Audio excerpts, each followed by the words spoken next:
Here's something most DevOps engineer gets wrong. In production AI system, your GPU cluster might sit idle most of the time. And that's not a bug, it's by design. I once saw a team provision 8 GPU instances for what they call a machine learning platform. And those GPU were running at just 3% utilization, just 3%.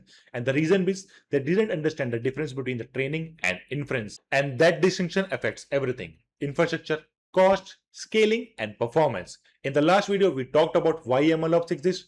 Today, we are going to explore the two different phases that define every machine learning system: training and inference. And by the end of this video, you will understand exactly where your compute budget actually goes. Before we talk about training and inference, let's look at what a production AI application actually looks like. Everything starts with a user request. Somebody asks a question, sends a prompt, or make a request. That request first reaches an API gateway. The API acts as the entry point in the system. It receives the request, validates it, and routes it to the appropriate service. And eventually the request reaches the model. In this case, that is a large language model. And this is the component responsible for generating the response. But the modern AI systems don't always rely on the model alone. Sometimes additional information is required, and that's where component like vector database comes in. So a model can retrieve relevant information before generating a response. But behind the scenes, the model is typically running on GPU infrastructure because generating responses efficiently requires a significant compute power. And in many cases, the model can interact with external tools and services like APIs,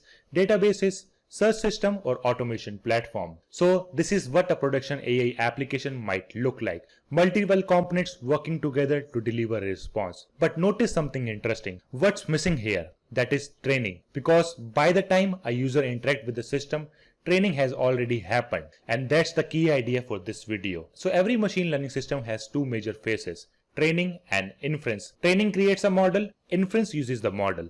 And the understanding between these two phases is critical for anyone working with AI infrastructure. So let's start with the training first. Everything begins with the data here, like text, images, transaction, and the historical records. So whatever information the model needs to learn from. Then this data isn't processed one request at a time. It processed in the batches, sometimes millions of examples together. And this is where the expensive parts begin.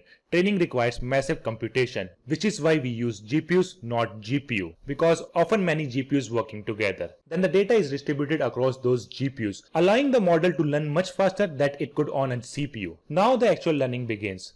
The model makes prediction, compares them against expected results, measures how wrong it was, and adjusts its internal parameter. Then it does it again and again and again. So every cycle slightly improves the model, and these improvements are called parameter updates. And over the time, the model becomes more accurate. Eventually training finishes and the result is the trained model. And this is the artifact we deploy. Now here's what most people get wrong. This entire process is expensive and very expensive because the model isn't making one prediction. It's learning from the entire dataset multiple times, millions, sometimes billions of examples as well. And this is where most of the compute budget gets spent. Not inference, only the training part. And there's one more important detail. Trainings happen offline. You are not retraining the model every time somebody sends a request. You train first, then deploy the results, and training is a batch workload, not a real-time service. So training creates a model, but user never interact with the training directly. They interact with the inference. Now let's switch to the other side of the story. Training has already finished, the model has been deployed, and now a user sends a request. Maybe it's a ChatGPT prompt, maybe it's a Netflix recommendation request, maybe it's a fraud detection check. And this is where inference begins. The request arrives through an API, just like any modern application. The API receives the request, validates it, and forwards it to the model. And then the request now reaches the trained model. And notice something important. This model is already trained. The learning is finished. The model isn't studying. It isn't improving itself. It's simply using what it has already learned. And this is the difference. Training teaches the model.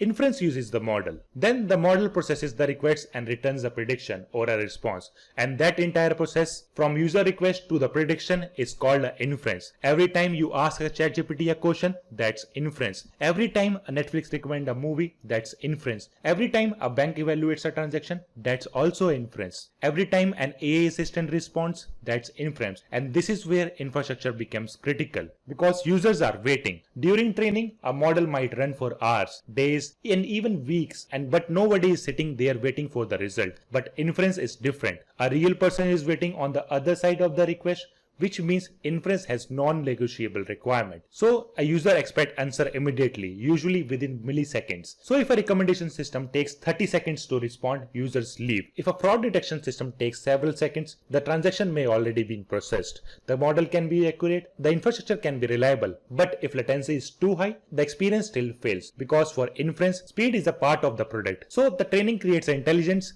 inference delivers it. Now let's put both side by side.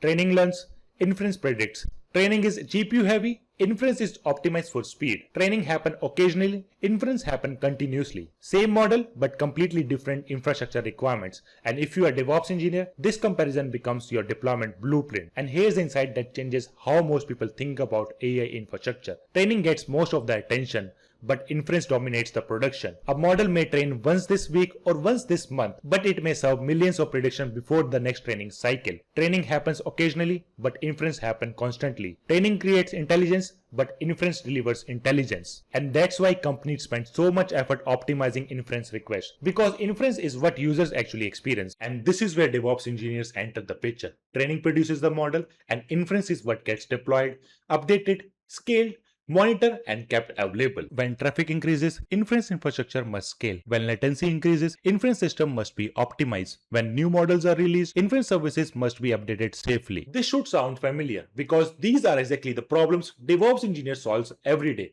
The difference is now we are deploying machine learning models instead of traditional applications. Let's quickly recap. Training teaches the model, inference uses the model. Training is expensive, inference must be fast. Training usually happens online, inference serves users online. Trainings happen occasionally, inference happens continuously. And the most production AI system spends the vast majority of their life performing inference, not the training. Now that we have understood training and inference, let's answer the next big question.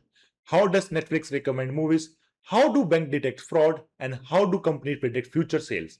They seem like different problems, but they all are powered by just a few machine learning techniques. In the next video, we will break them down. If you found this video helpful, hit like, share it with your friends, and subscribe for more content like this. Thanks for watching. I will see you in the next one.